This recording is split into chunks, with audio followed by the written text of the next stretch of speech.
Pamagat, ang alinggaw-ngaw sa bahay ni Lola. Buod, sa isang liblib na baryo sa Quezon, isang apo ang bumisita sa kanyang lola na matagal nang hindi niya nakita.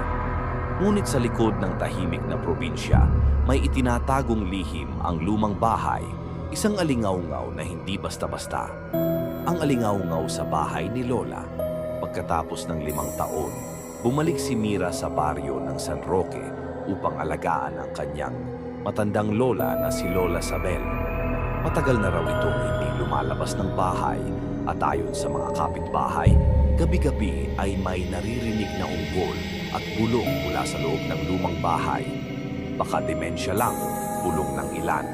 Pero para kay Mira, tungkulin niyang alagaan si Lola.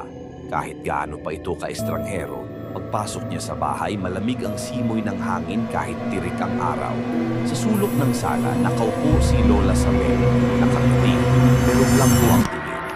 "Lola, kamusta na po kayo?" tanong ni Mira habang hinahaplos ang kamay ng matanda. Hindi sumagot si Lola. Sa halip, ibinuka nito ang bibig at pabulong na nagsalita.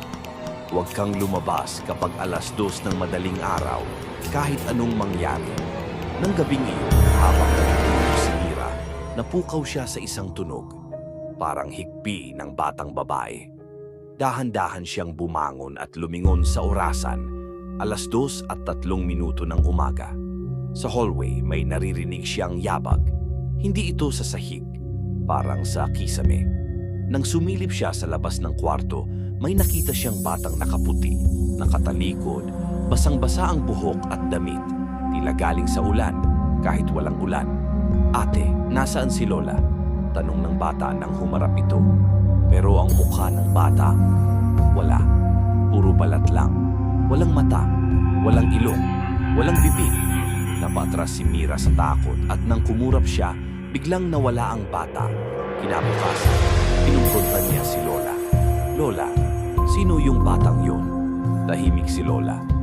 Hanggang sa dahan-dahan itong tumingin sa kanya at sabihing, "Anak ko yun."